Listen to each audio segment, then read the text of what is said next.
Welcome to easy steno. Dictation 5 second बाद start होगी।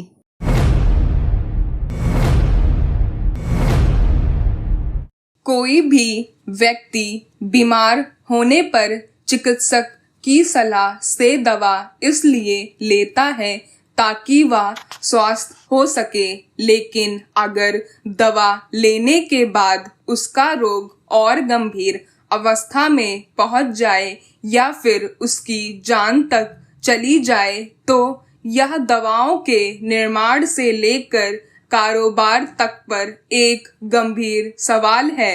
पश्चिम Africa के गाम्बिया में कम से कम 66 बच्चों की जान इसलिए चली गई कि उन्हें खांसी होने पर एक कफ सिरप पिलाया गया था।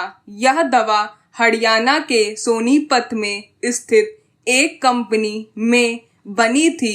इससे बड़ी विडंबना क्या होगी कि अभिभावकों ने अपने बीमार बच्चों की तबीयत ठीक करने के लिए यह दवा पिलाई होगी, मगर इसकी कीमत उन्हें उनकी जिंदगी गंवाकर चुकानी पड़ी। अगर यह महज किसी लापरवाही का मामला है तो दवा बनाने वाली किसी कंपनी को क्या इस आधार पर कोई छूट दी जा सकती है?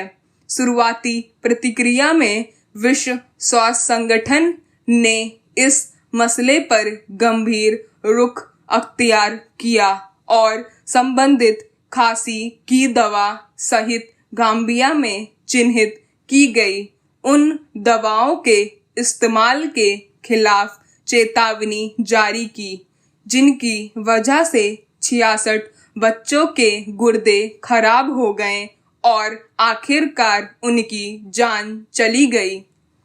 इस मसले पर WHO ने अपनी रिपोर्ट में कहा कि खांसी की ये कुछ दवाएं इंसान के लिए जहर की तरह हैं। WHO की चेतावनी के बाद केंद्रीय औषधि मानक नियंत्रण संगठन ने जांच के आदेश जारी कर दिए हैं। सवाल है कि किसी दवा के निर्माण और निर्यात या फिर देश में ही किसी मरीज के उपयोग से पहले क्या दवाओं की जांच की कोई व्यवस्था नहीं है ताकि ऐसी त्रासद घटना को होने से रोका जा सके।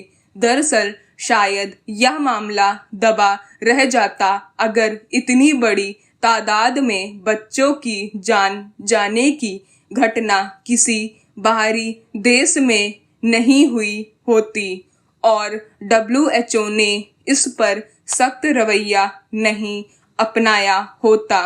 देश या विदेशों में कहां-कहां इस तरह की लापरवाही की वजह से कितने लोग अपनी सेहत पर कैसा दुष्प्रभाव झेलते हैं या फिर बीमारी से छुटकारे की भूख में जान गंवा बैठते हैं, यह ठीक से पता भी नहीं चल पाता।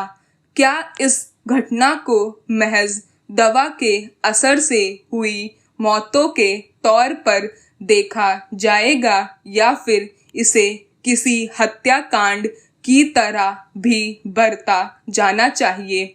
आखिर बच्चों के बीमार होने के बाद भरोसे की वजह से ही वह दवा दी गई होगी।